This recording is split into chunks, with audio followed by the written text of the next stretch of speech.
Tudo da Canção Nova em um só lugar. Canção Nova Play. Louvado seja nosso Senhor Jesus Cristo. Glória a Deus, né? Vamos dar glória a Deus por a gente estar vivo, por a gente estar aqui nesse campo santo, nesse ambiente santo que é a Canção Nova. E a minha ideia hoje é tirar alguns mitos da depressão. Primeiro que a depressão é uma doença, tem muita gente que não acredita ainda, né? Muita gente ainda acha que a depressão é uma forma de chamar a atenção, mas não é não. Eu vou mostrar para vocês que é doença, que é uma doença importante, é uma doença que é uma das principais responsáveis por afastamento de trabalho do mundo. Você veja que é uma doença grave, é uma doença séria, e tem que ser olhada com muito mais cuidado, tanto por nós, profissionais de saúde, médicos, todos os profissionais de saúde que cuidam do ser humano, como para as pessoas que acompanham e que convivem com essas pessoas em casa. É muito triste eu ouvir, às vezes, dizer que, quando chegam para mim e falam, não, depressão é coisa de frescurite de mulher, não é?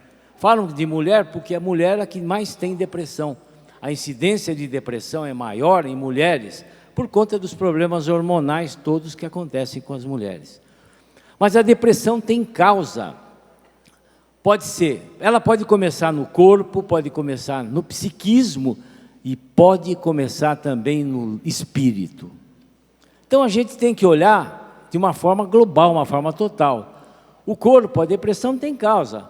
Pessoas, por exemplo, que tiveram um derrame, pessoas que sofrem de hipotiroidismo, pessoas que têm Alzheimer, todas essas doenças degenerativas do cérebro podem dar depressão, podem levar à depressão. Então tem uma causa física. Porque existem substâncias no cérebro que chama-se neurotransmissores, que fazem a ligação dos neurônios, das células cerebrais, e quando essas substâncias não existem no nível correto, pode levar à depressão. Então, existe um problema físico da depressão, um problema real. Tem pessoas, por exemplo, que não têm o gene, a coisa genética. Então, trazem consigo um gene que leva à depressão familiar. Então, são pessoas de famílias de pessoas deprimidas que a gente conhece. Então, esse tipo de depressão é uma depressão crônica, que a gente convive, que a gente medica, que a gente trata e que Deus cura. Sempre digo isso, olha, nós profissionais de saúde somos instrumentos de Deus. Deus cura através da gente, Deus cura através do medicamento, Deus cura através de qualquer coisa que Ele quiser, até o milagre Ele faz. Evidentemente que milagre é uma coisa que não é muito comum, não faz muito parte dos planos de Deus, porque Deus nos deu livre-arbítrio de fazer o que quiser da nossa vida.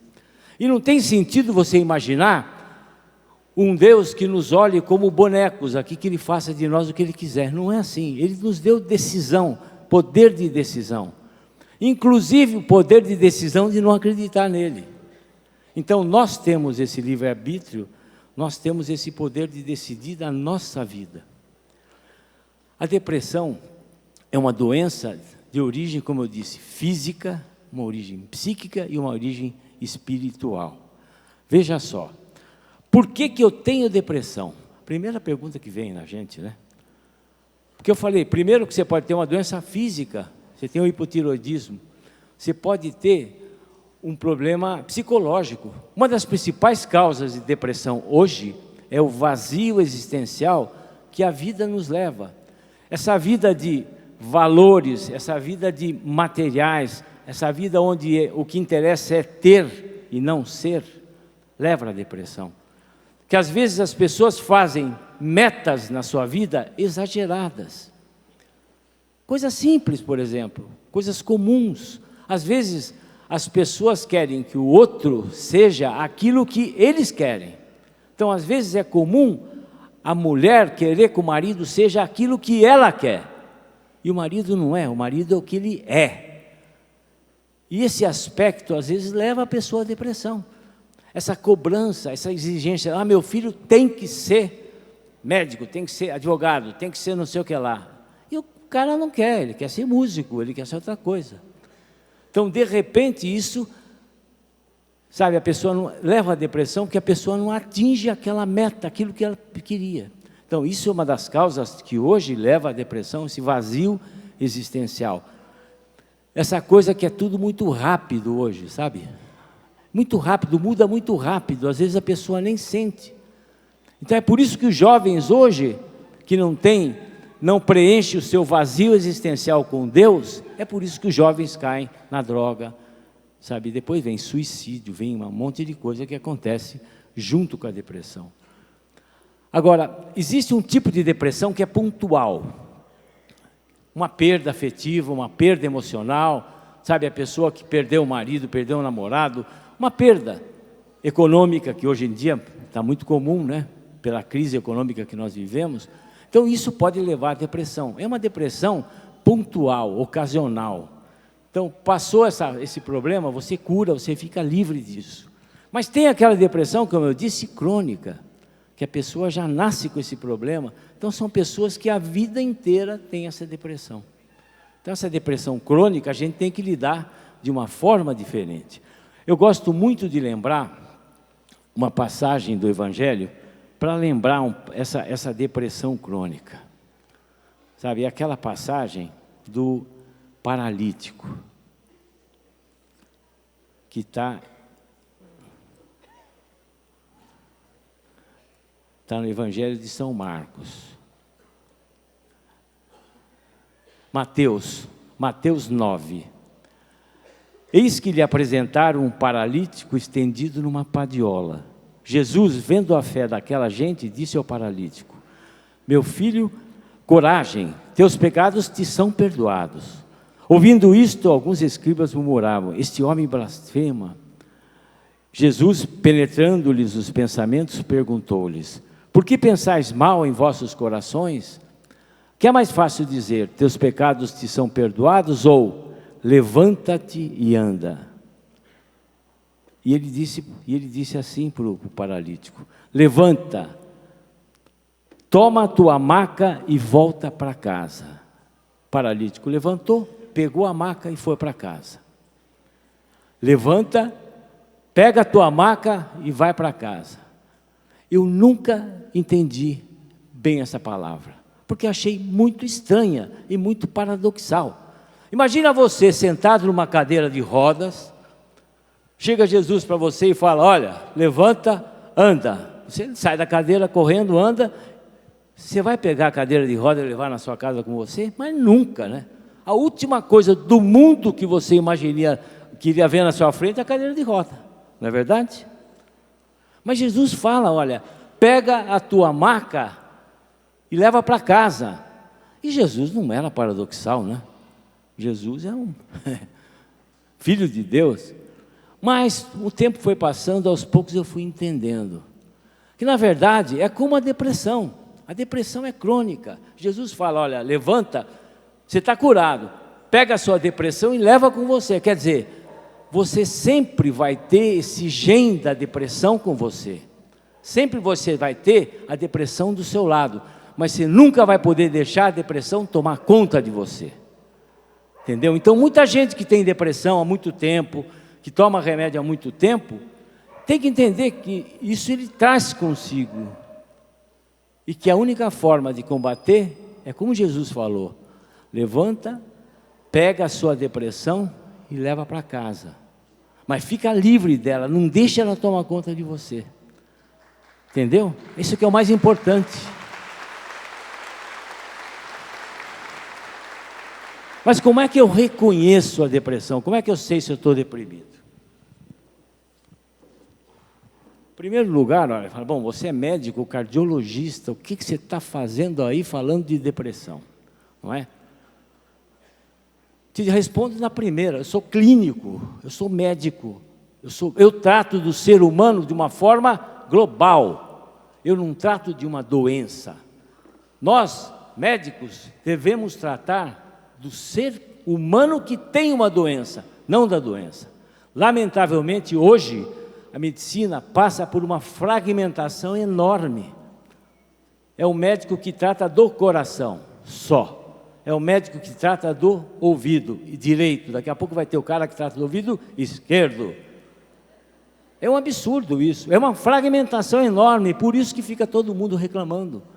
Então, nós somos médicos formados com a graça de Deus, do tempo que o médico era um clínico. Depois vem a especialidade, que graças a Deus eu sou um super especialista. Eu trabalho num dos maiores institutos de cardiologia do mundo, que é o Instituto do Coração da Medicina da USP. Quer dizer, mas eu sou obrigado a reconhecer um paciente que chega comigo que tem depressão. Senão eu deixo de ser médico, meu Deus. Não é verdade? Então eu vou só encaminhar doente. Olha, você vai para o psiquiatra. Você imagina, quem é que vai para o psiquiatra logo de cara? Ninguém vai. Tem todo vamos dizer, um aspecto popular, né, do medo de psiquiatra é médico de louco, que não é verdade. Segundo lugar, a própria saúde, o sistema de saúde não facilita você procurar psiquiatra, né? O primeiro que você procura é o clínico, a mulher vai no ginecologista. E tem outra, as pessoas às vezes deprimidas, elas somatizam doenças. Pessoa que chega no meu consultório, por exemplo, queixando de aperto precordial, aperto aqui no peito, palpitação, você vai ver o coração físico dela não tem nada. O problema é um coração emocional. O problema é que atrás daquele sintoma, palpitação, dor no peito, falta de ar, está um monstro escondido, que é a depressão, que é a ansiedade, que é a síndrome do pânico. E a gente tem que reconhecer isso. Como é que eu sei? Olha, nesse livro aqui, olha, Depressão, um sinal de esperança. Depressão, um sinal de esperança, que você pode comprar aqui na Canção Nova, através do telefone operadora 12 3186 2600. Você vai comprar esse livro, você vai entender o que é depressão e, ao mesmo tempo, você vai ajudar nessa campanha maravilhosa que o padre Jonas faz, que o Monsenhor Jonas faz há muitos e muitos anos, que é o projeto Dai-me Almas. É muito importante que nós participemos desse projeto. É uma forma da gente retribuir para a comunidade de Canção Nova aquilo que a gente ganha todos os dias, não é verdade? Acho que vale a pena, é importante, é um dever nosso, sabe, participar desse projeto Dar-me Almas. Esse livro, Depressão, um sinal de esperança. E eu tenho um outro livro que eu acho também válido e valioso para vocês, que é Depressão, onde está Deus? Depressão, onde está Deus? Esse livro tem uma coisa especial, que quem fez o prefácio desse livro foi o nosso queridíssimo amigo Padre Léo. Padre Léo que escreveu o prefácio em 2003, se eu não me engano. Então, o prefácio do Padre Léo, que é maravilhoso, e eu vou até no final da palestra, eu vou falar alguma coisa sobre o que o Padre Léo escreveu nesse prefácio. Então, a depressão que eu estava dizendo, como é que eu reconheço? Através de alguns questionários que existem no livro. Mas tem uma forma de depressão, que é a depressão espiritual. Interessante, né? Porque é uma abordagem bem diferente da depressão. E as questões espirituais que estão envolvidas na depressão são uma pergunta, uma questão que acontece com muita gente, né? Quando você está numa situação grave, terrível, deprimido, por que Deus me abandonou? Deus me abandonou? Deus nunca abandona a gente que foge dele.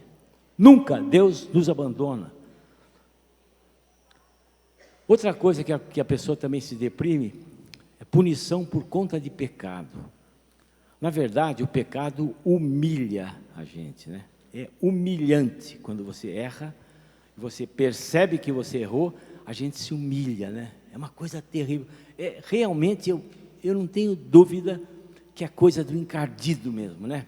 Você fica humilhado, né? Você fica lá embaixo. O pecado humilha a gente de verdade. E às vezes a pessoa se sente tão humilhado, tão para baixo, que se deprime, entra em depressão. Então, Deus me abandonou, punição por conta de pecado. Deus me ama. A minha igreja me abandonou. Isso acontece muito nas comunidades, né? Dentro das ordens religiosas, né? As confusões que existem às vezes, que fazem parte do homem, da humanidade, né? Então, às vezes, perseguições dentro da igreja, confusões, então isso leva à depressão espiritual também. E questionar o poder de Deus. Muita gente acha que duvida do poder de Deus, então começa a se deprimir. E o pior ainda, tem gente que acredita que pessoas deprimidas são porque estão possuídas por algum espírito imundo. Vocês já ouviram falar disso, né?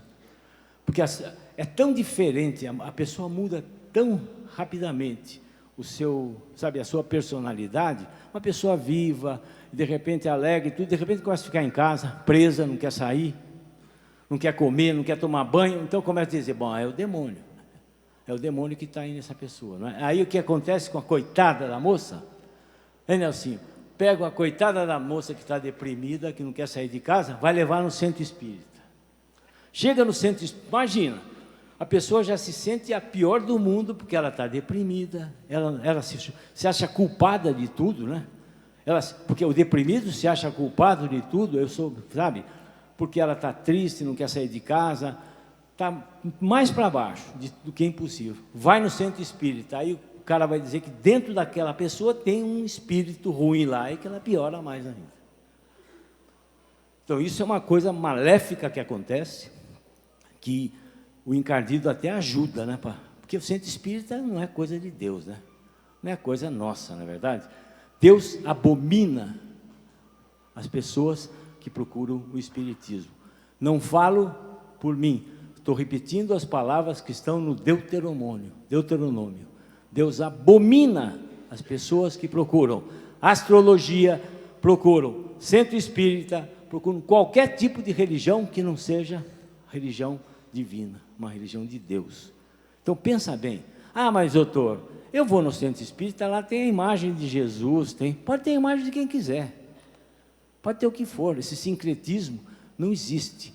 Católico não pode ser espírita, pelo amor de Deus. Se você conhecer algum católico que seja espírita, peça para ele mudar de religião na hora, pelo amor de Deus. Uma pessoa com fé pode ter depressão? E aí? E a pergunta? Quanta gente me liga às vezes e fala, doutor, eu não posso ter depressão, seu diagnóstico está errado, eu tenho muita fé, eu vou na igreja todo dia, então, seu diagnóstico não está certo. O que tem que ver a pessoa ter fé e ter uma doença que chama depressão? Depressão é doença, meu Deus. Depressão, olha, depressão, o que acontece? É a doença, a pessoa não quer sair de casa, não quer isso, não quer aquilo, não quer comer, quer se matar, tem pensamento suicida. Não tem nada a ver com a fé. A fé é uma coisa que ajuda até a pessoa a sair da depressão. Então, olha, vou dar alguns exemplos. Olha, Jó, no livro de Jó, no livro 3, 24 a 26, olha, Jó fala assim, na hora aquela confusão que Jó está entre briga, tiram as coisas dele, que é uma situação terrível, né? Ele fala assim, em lugar do pão tenho meus suspiros, e os meus gemidos se espalham como a água. Todos os meus temores se realizam, e aquilo que me dá medo vem atingir-me. Presta atenção no que ele fala, olha. Não tenho paz, nem descanso, nem repouso, só tenho agitação. Então Jó passou por uma situação de depressão, uma situação de ansiedade. Moisés, veja só, Moisés pede para morrer, porque ele não suportava mais o povo de Israel, que reclamava porque não tinha carne. O povo para reclamar, não, pelo amor de Deus, como a gente reclama, nós reclamamos, eu reclamo, você, eu, tu, eles, nós, vós, eles, reclamamos muito da nossa vida. É impressionante, Deus acha que fala, não é possível, se eu dou um negócio o cara reclama porque tem pouco, se não dou porque reclama que tem muito, quer dizer, é confuso. Mas em Moisés reclamou, em Números 11 ele fala assim, eu sozinho não posso suportar todo esse povo, ele é pesado demais para mim, em lugar de tratar-me assim, rogo-vos que antes me façais morrer. Quer dizer, Moisés pede para morrer, porque ele não aguenta mais o povo de Israel. Então, é uma forma de depressão. Mas uma das formas que eu acho mais interessantes e mais contundentes de depressão, dentro da palavra, na Bíblia, é de Davi.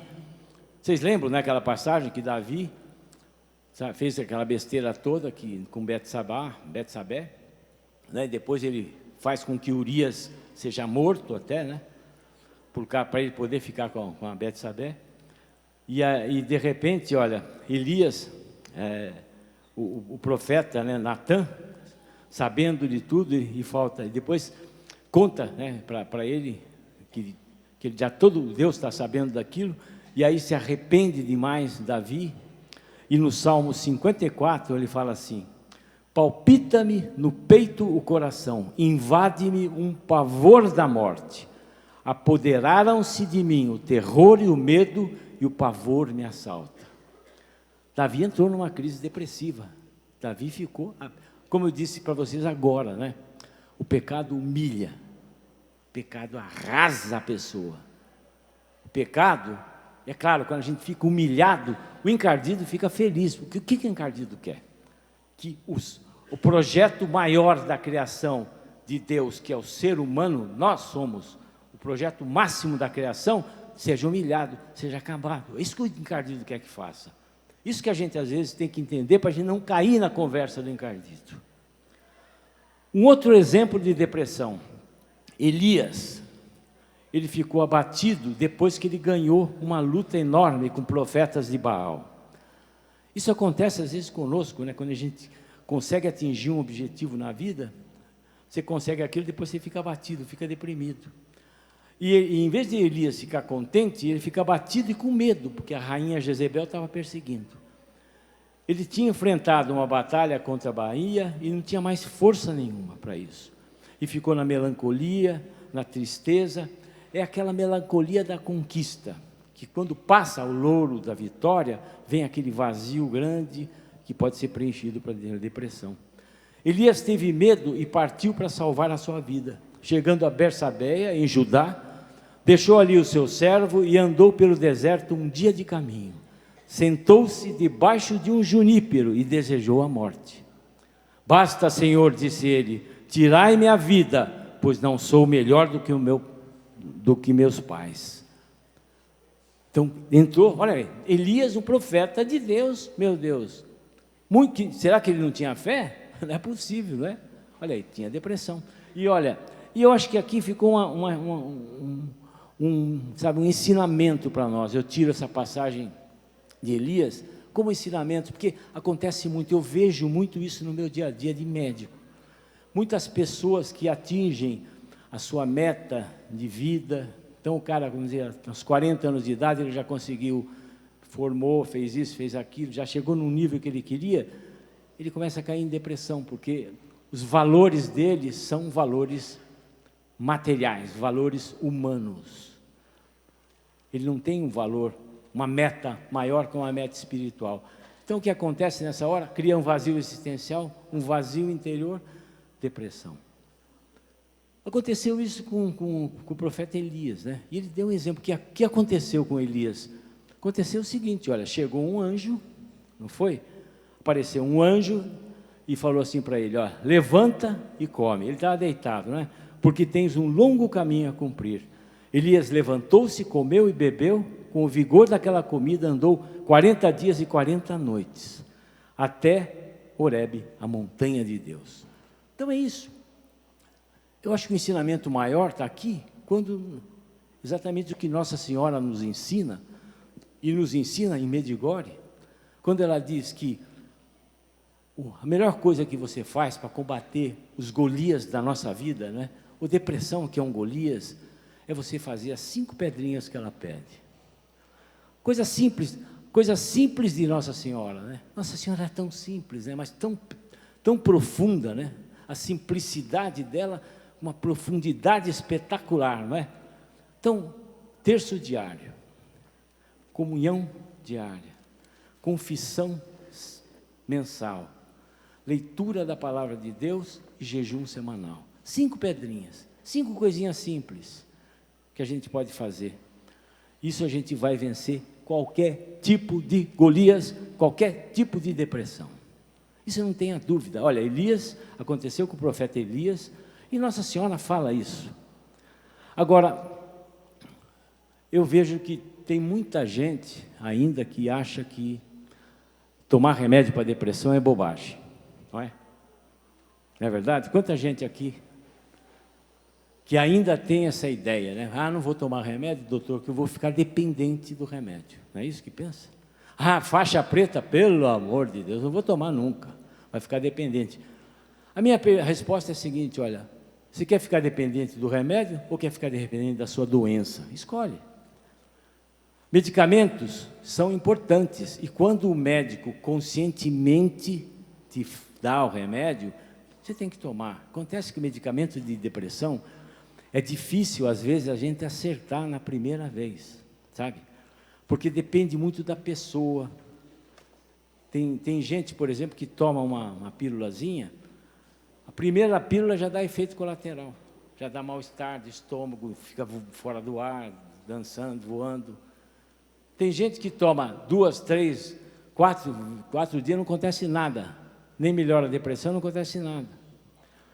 Então, às vezes, o primeiro comprimido que você toma pode te dar efeito colateral. E os efeitos benéficos do remédio vão demorar 2 semanas, às vezes. Então, aquela história, doutor, estava tão ruim, piorei da depressão porque do remédio que me deu. Você precisa entender, e o médico tem que falar para vocês o tipo de sintoma que vocês podem sentir com aquele remédio. E, às vezes, a gente tem que trocar de medicamento, troca um, troca outro. É difícil tratar. E vocês não podem queimar o filme logo de cara e dizer, olha, tomei um, passei mal, não vou tomar mais nenhum. E não adianta, se não tomar remédio, é difícil você sair da depressão, muito difícil.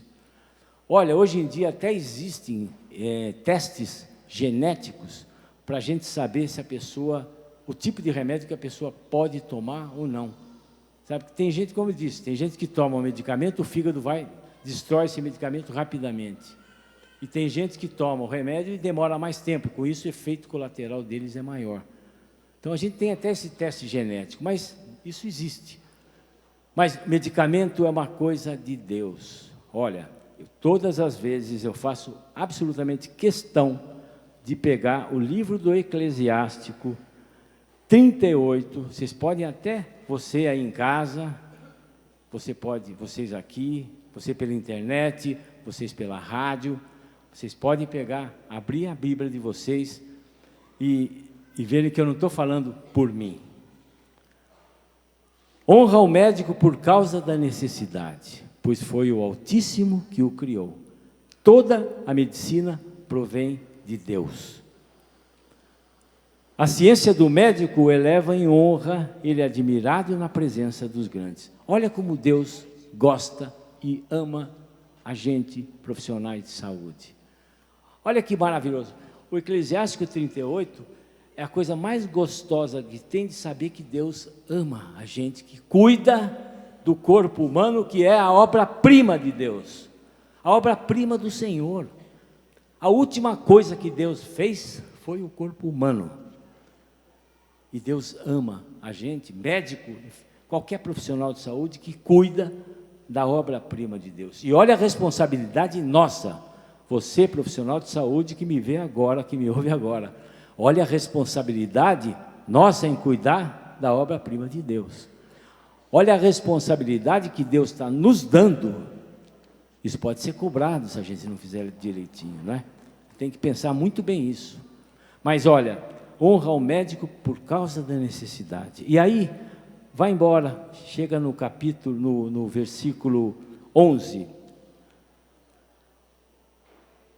Ele fala assim, ó, meu filho, 9, meu filho, se estiveres doente, não te descuides de ti, mas ora ao Senhor que te curará. Então, na situação de doença, primeira coisa que você faz, ora ao Senhor, reza, para que Deus vá te curar. Mas como é que Deus vai te curar? Afasta-te do pecado, reergue as mãos e purifica teu coração de todo o pecado. Sim, confissão, se afaste do pecado. Oferece um incenso suave. Em seguida, olha que está aqui no versículo 13, 12. Em seguida, dá lugar ao médico, pois ele foi criado por Deus, que ele não te deixe, pois a sua arte é necessária. Então veja só, na situação de doença, você deprimida, primeira coisa, reza para Deus, que Deus vai te curar. Como é que Deus vai te curar? Através do médico, através do psicólogo, através da nutricionista, como a doutora Gisela vai fazer logo em seguida uma palestra, mostrando da importância da nutrição, inclusive no tratamento das doenças mentais. Então Deus cura sempre através, é esse o plano de Deus. Deus sempre faz as coisas através. Ele não modifica a ordem natural das coisas, ele só modifica quando existe um milagre. Mas milagre não é uma coisa tão comum, não é verdade? Milagre é uma coisa excepcional. Deus nos cura através do médico, através do remédio, e está bem claro aqui, bem claro. Quando o paciente fala para mim, doutor, não vou tomar isso, aquilo, eu falo, você tem fé em Deus? Então você não está lendo direito o Evangelho, porque está escrito aqui, o homem prudente não despreza os medicamentos. O homem prudente não despreza os medicamentos. Então, uma grande bobagem é você querer fazer as coisas do seu jeito. Tá? Essa semana mesmo, eu atendi um pessoal, Nelsinho, lá no hospital, que a pessoa chegou, eu falei, bom dia, como vai o senhor? Tudo bem, graças a Deus, está tudo em paz. Ele falou, Deus não, bem assim, Deus não, esse negócio de Deus não é comigo mesmo. E começou.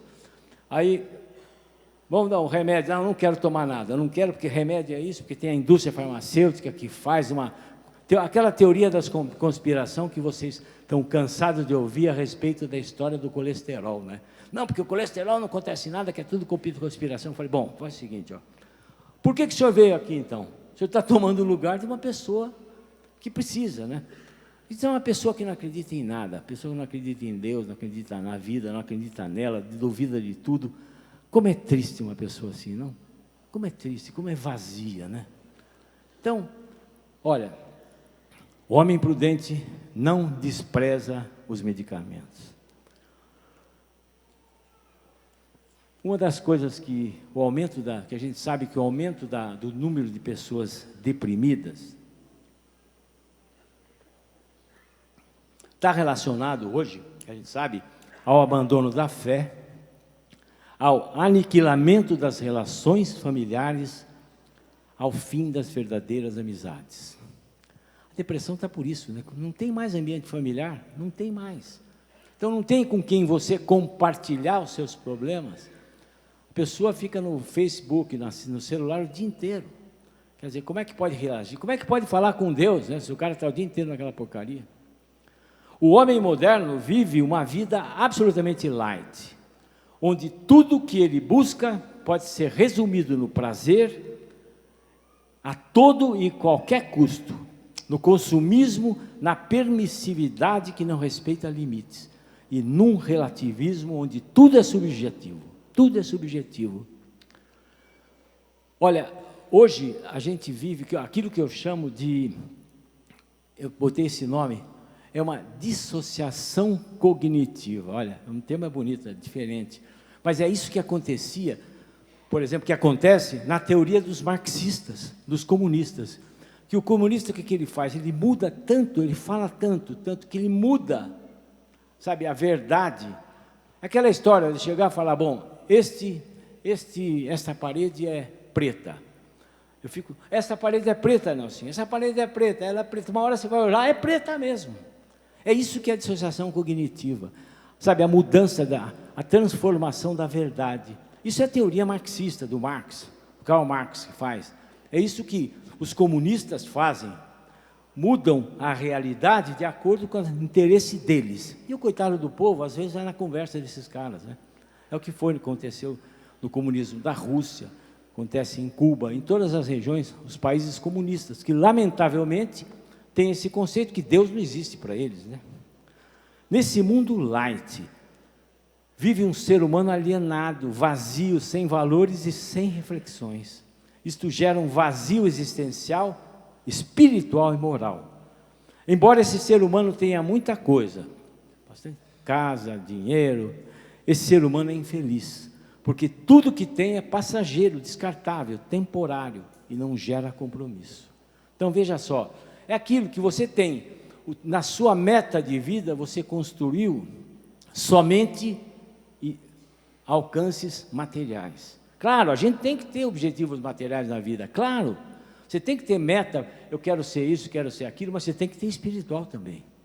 Porque se você não consegue atingir, ou se você atinge até a sua meta de vida, se você não tem a outra meta espiritual, que é a fé, sabe, e olhar para Jesus Cristo, você não vai conseguir viver, você vai ter doença, você vai ter depressão mesmo, não tenha dúvida disso. Nesse mundo em que se autodestrói, tudo se autodestrói, a gente precisa fugir dessa Sodoma e Gomorra, né? A gente hoje em dia, eu acho que a gente vive o tempo de Sodoma e Gomorra mesmo, tá?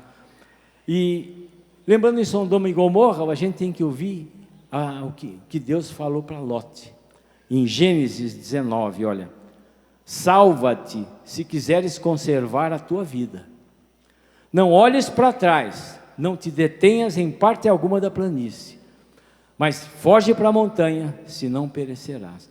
Mas é isso que acontece com muita gente deprimida. Olha, eu fiz nesse livro aqui, ó, Depressão, Onde Está Deus, eu fiz um triângulo, quando eu estava estudando depressão, isso em 2003, isso, já faz muito tempo. Eu fiz um triângulo, que eu coloquei em um do lado, escrevi assim, ansiedade. Outro lado eu escrevi melancolia, e no outro lado eu escrevi culpa. É isso que as pessoas deprimidas, a maioria tem. Ansiedade, né, que é o medo da manhã, incerteza do futuro, passo o dia inteiro ansioso, aquela ansiedade depressiva. Melancolia, aquela tristeza que dá, né, de manhãzinha quando acorda, ou no final da tarde, quando o sol começa a cair, vem aquela, parece que baixa junto o humor, né, a tristeza. Isso porque à tarde diminui a concentração de serotonina, que é uma substância que faz parte do mecanismo da depressão. E aí o que acontece? Principalmente as mulheres começam a comer muito chocolate à tarde, não é?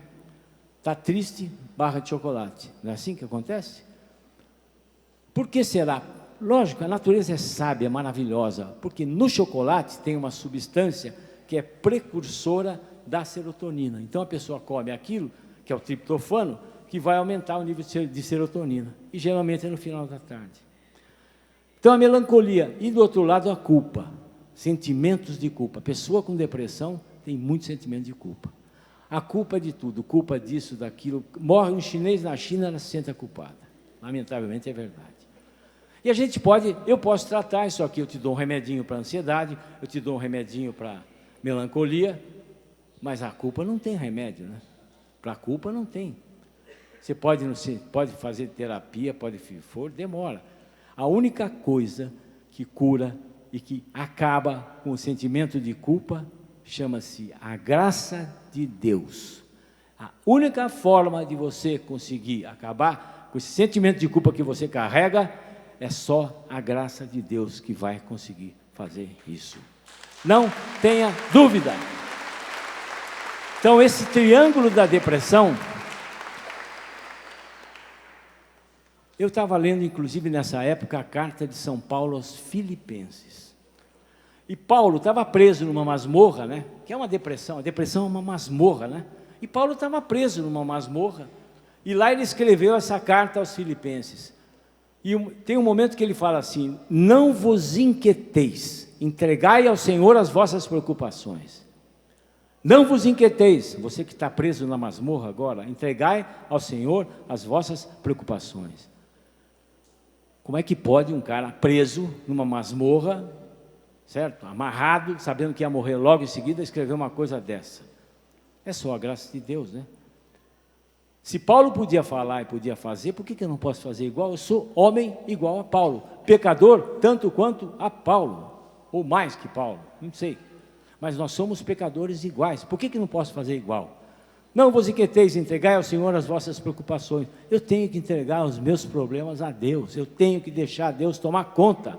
Quando aquela coisa você não consegue segurar, não consegue levar, é só Deus que pode segurar. E ao mesmo tempo está escrito lá, alegrai-vos no Senhor, para combater a melancolia. Como é que eu vou me alegrar daquele jeito, preso em casa, sem querer tomar banho, sem querer comer, querendo morrer? A alegria do Senhor é uma alegria interior, sabe? Você não precisa mostrar. Essa alegria exterior que a gente vai ver aí nessas semanas de carnaval e tudo mais, essa é uma alegria do mundo, essa é uma alegria do encardido. A alegria interior é aquela coisa de você sentir bem com Deus, de você sentir bem com o próximo, de sentir bem com a natureza, sentir bem com você mesmo. Mesmo que você esteja doente, que você esteja morrendo com isso, com aquilo. Essa alegria que só Deus dá para a gente. E depois, como é que faz? Mesmo nesse capítulo, nesse livro de Paulo, estava lá, prescindindo do passado para viver o que te resta pela frente. Prescindindo do passado para viver o que resta pela frente. A pessoa deprimida só fica olhando para trás, só fica olhando, ai meu Deus, por que eu não fiz isso? Por que eu casei? Por que eu não casei? Por que eu não sei o que lá? Fica no porquê. Porquê? Pergunta do encardido. Como dizia o nosso querido amigo santo, né, Nelsinho? Nós somos chique, né? Nós vamos ter um amigo que vai ser santo, olha, que é o Padre Léo, não é verdade? E olha, te dou um conselho para vocês, peçam intercessão do Padre Léo, vocês vão ver coisas acontecerem absurdas. Peçam intercessão do Padre Léo. Daqui a uns anos nós vamos resolver isso, vamos ver esse assunto, né? Assim. Mas olha, prescindindo do passado, você não pode olhar para trás. Por isso que está escrito aqui, por isso que Lote fez exatamente isso, olha. Ele olhou para trás, a mulher dele olhou para trás, virou o quê? Estátua de sal.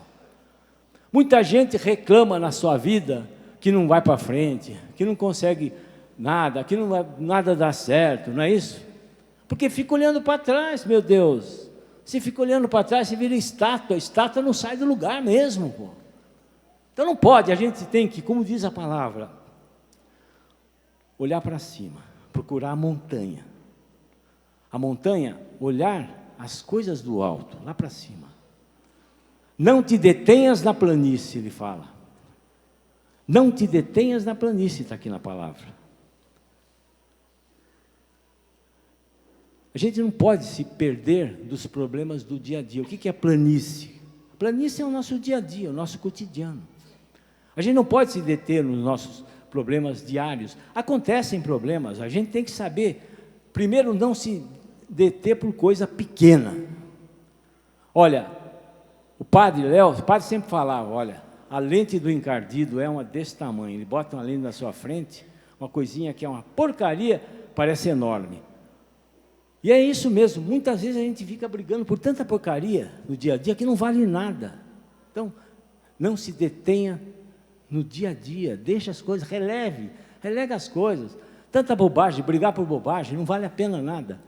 A gente tem que buscar as coisas do alto, buscar as coisas do alto. E como é que a gente vai fazer isso aqui?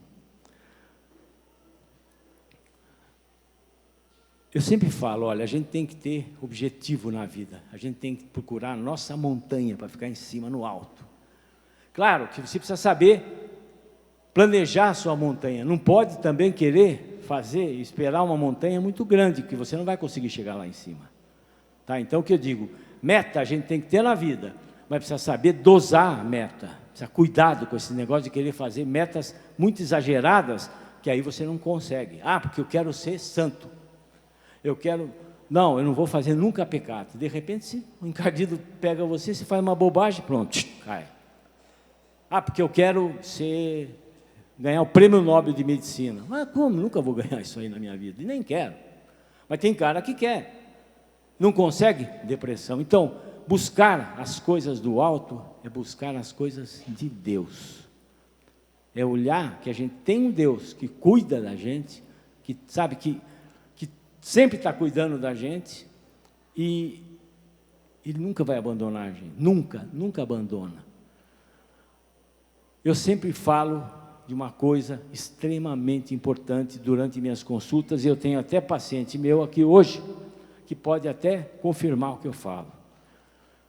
Um aspecto importante para você curar a depressão é a confissão. Confissão. Mas eu vou falar com o padre é uma pessoa que é mais pecador, ou eu, tem tanto pecado. Mas não tem nada a ver com isso, o problema é do padre. O padre representa na minha frente, naquele momento, Cristo. Persona Christi, para Jesus, é Jesus ali. Ele pode estar dormindo, ele pode estar pensando no que for, pode estar... Não interessa, é Deus ali.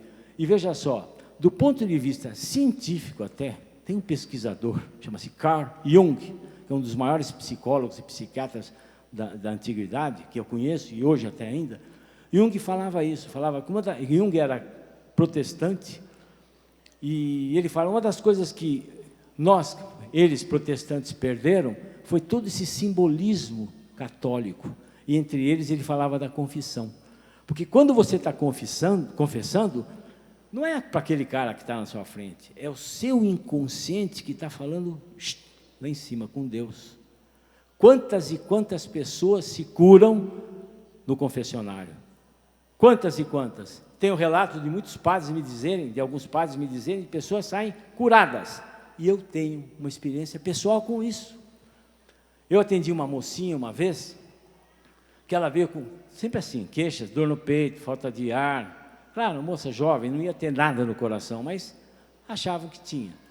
Depois de uma conversa, e lógico, depois afastar primeiro qualquer problema cardiológico, né? Evidentemente, a gente não pode só de imaginar, eu vi que por trás daquilo tinha o monstro da depressão. Ela tinha um histórico terrível, ela estava vivendo com um namorado, aí o namorado engravidou e ela obrigou ela a fazer um aborto. E ela não tinha contado para ninguém ainda, nem para a mãe, nem para ninguém. Só que o ex-namorado agora, só ele que sabia. E ela naquela crise, quando ela me contou, Nelsinho, claro, gozado como Deus usa a gente, né? De repente a pessoa começa a falar coisa que nunca falou para ninguém.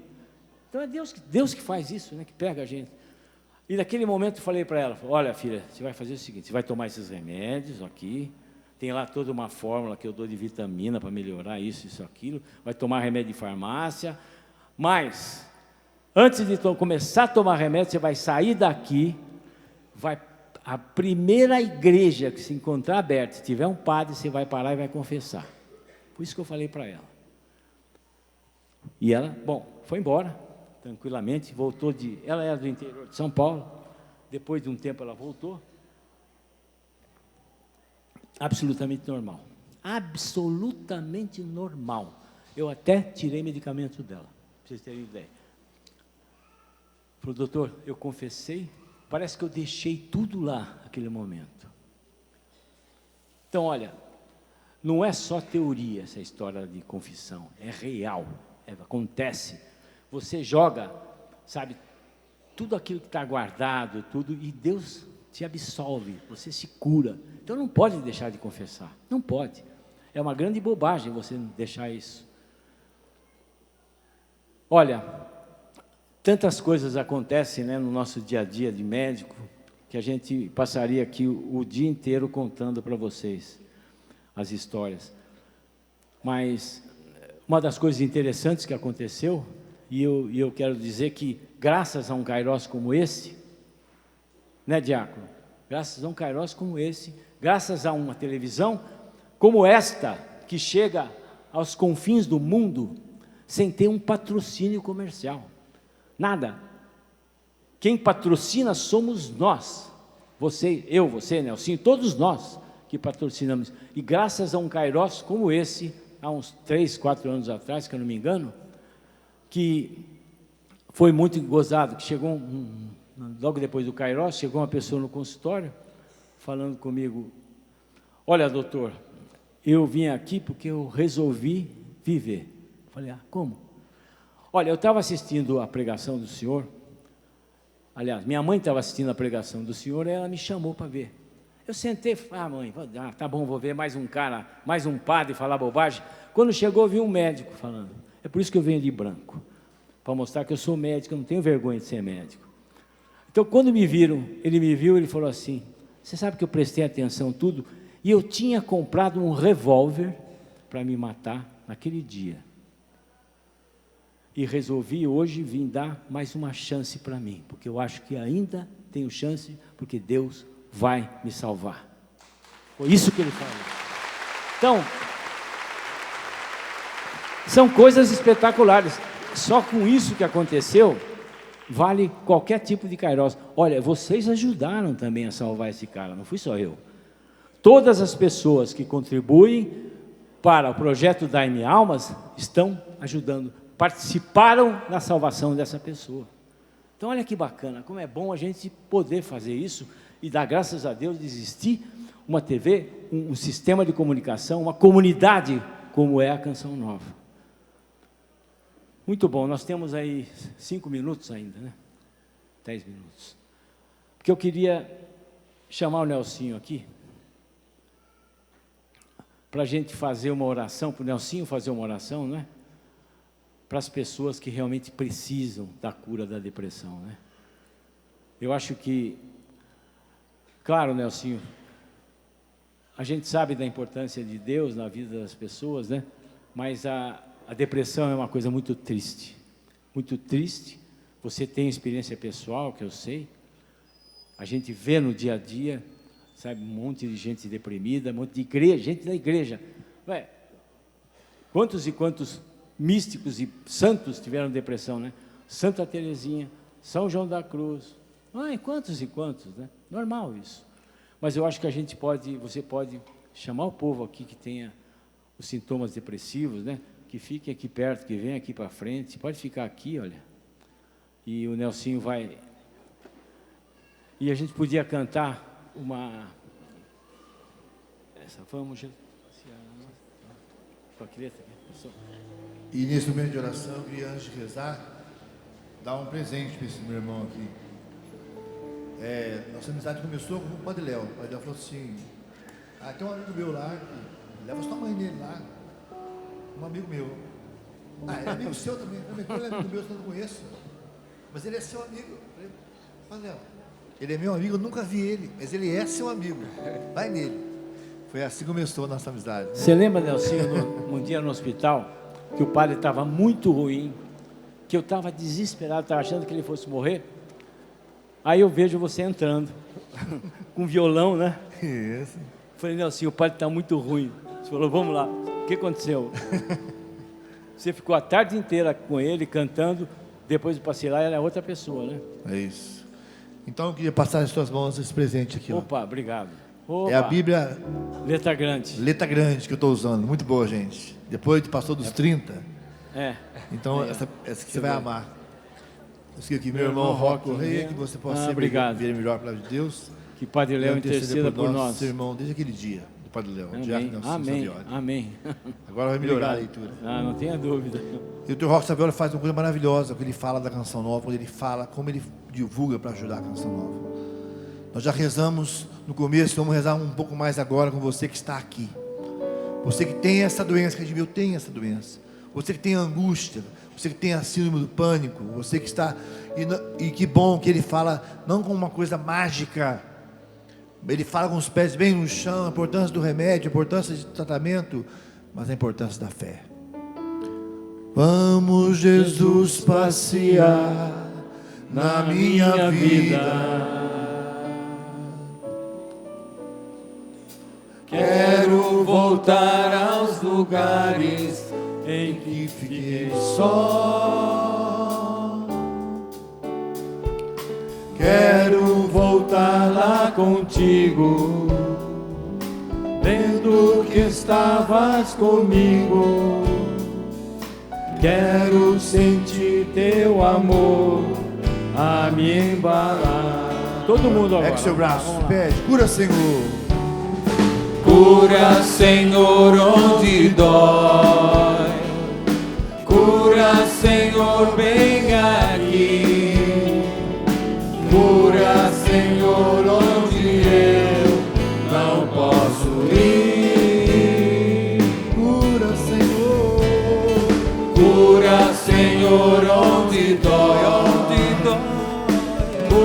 Cura, Senhor, bem a mim.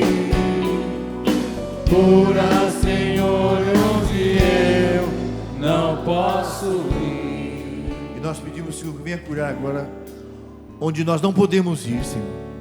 Lá no fundo dos corações, daquela doença que os outros não veem, aquela enfermidade, aquela dor que o outro não vê, só quem tem que ver. Sim, cura, Senhor Jesus, essa dor que passa a doer mais ainda, dói mais ainda, porque os outros olham com desprezo, olham com ironia, olham sem confiar, dizendo: isso não é nada, isso é psicológico, como se o psicológico não fosse de verdade. Cura, Senhor, muitos corações aqui que passam essa solidão na sua vida, essa solidão no coração, a solidão no tratamento. Cura, Jesus, com o teu amor de Deus, vem curar, vem libertar, Senhor, agora nesse momento, os que estão aqui, os que estão em casa, falando: é comigo. Dr. Roque, o Senhor falou comigo, eu sou essa pessoa. O Senhor está falando: eu sou essa pessoa. E se você é essa pessoa, levante a sua mão e fala: o Senhor está me vendo agora, cura-me, Senhor Jesus. E onde você estiver agora, na sua casa, nesse quarto escuro, ou às vezes você que parou aí o caminhão na beira da estrada, você que está dependente já das drogas, ao volante, correndo risco de vida, colocando a vida dos outros em perigo também. Você que parou o seu caminhão agora aí na beira da estrada e está chorando em cima do volante, dizendo: o Senhor tem misericórdia de mim. Ele tem misericórdia de você. Pare agora, busque ajuda. Você não está sozinho. Deus não desistiu de você. Entrega essa angústia que está na sua alma, essa angústia. E você pensa na sua família. Você pensa: estou perdendo meus filhos, estou perdendo meu marido, estou perdendo a minha esposa, estou perdendo meu emprego, estou perdendo a minha família, me afundando nesses vícios. É o Senhor que vem te libertar agora de todos esses sentimentos que você diz assim: só eu sei o que eu estou sentindo. Deixa o Senhor agora te libertar. Deixa o Senhor te curar agora desse sentimento de ansiedade. E você, deprimido, em casa, triste, faça como a hemorroísa fez. Toca no manto do Senhor. Toca no manto do Senhor. Jesus vai dizer: de mim saiu uma força muito grande, e essa força que vai te curar. Tenha fé. Tomando o seu medicamento, ofereça esse remédio a Jesus. Antes de você tomar o seu remédio, ofereça a Jesus esse remédio. Eu entrego ao Senhor esse medicamento para que faça um efeito positivo, para que não tenha efeito colateral. Entregue a Jesus o remédio antes de você tomar. Faça como a hemorroísa, toque no manto do Senhor. E com essa imagem nós ficamos agora. Ergue o seu braço, feche um pouquinho os seus olhos, como se estivesse tocando no manto de Jesus. E como o diácono, eu posso dar a bênção. É isso que eu vou fazer agora. A bênção para você que está aqui. Não é uma bênção mágica, mas é uma bênção de envio. Um envio para você. Vai se cuidar. Como aquele rapaz: eu quero retomar o tratamento, eu quero viver de novo. É uma bênção de um recomeço. Toda vez que precisar recomeçar, é a bênção do recomeço. Para você que está aqui, para você que está em casa, onde você estiver agora, tocando no manto de Jesus, pela fé. O Senhor esteja convosco. Ele está no meio de nós. Pela poderosa intercessão de Nossa Senhora, pela intercessão do Padre Léo, que será o nosso próximo santo, os abençoe o Deus que é Pai, Filho e Espírito Santo. Amém. Quem me segurou foi Deus, com seu amor de Pai. Quem me segurou foi Deus. Quem cuidou de mim? Quem cuidou de mim foi Deus, Com seu amor de Pai. Tudo da Canção Nova em um só lugar. Canção Nova Play.